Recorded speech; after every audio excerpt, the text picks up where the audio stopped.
Sir हे नक्की संपूर्ण प्रकरण काय आहे, कसं तपास?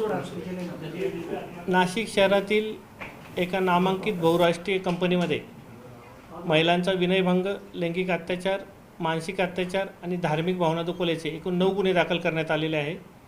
त्यामध्ये आत्तापर्यंत 6 आरोपींना अटक करण्यात आलेली असून गुन्ह्याचे गांभीर्य, व्याप्ती पाहता गुन्ह्याच्या तपासाकरता SIT स्थापन करण्यात आलेली आहे।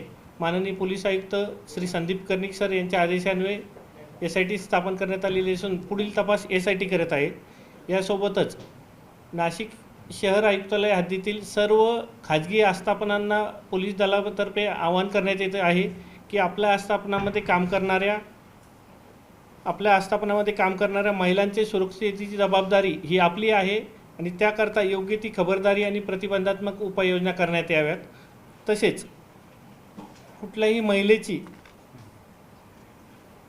तक्रार असल्यास ते CP WhatsApp नंबर 9923323311 यावरती संदेश पाठवू शकतास किंवा कंट्रोल रूमचा डायल 112 वरती आपण संपर्क साधू शकता। तक्रारदार महिला, संस्था तसेच अन्य व्यक्ती यांची ओळख गोपनीय ठेवण्यात येईल। याबाबतचे आवाहन माननीय पोलीस आयुक्त श्री संदीप कर्णिक सर यांच्या वतीने करण्यात येत आहे। धन्यवाद। थँक्यू। पीडितांची आतापर्यंत 9 गुन्हे दाखल आहेत आणि 6 आरोपी अरेस्ट आहेत।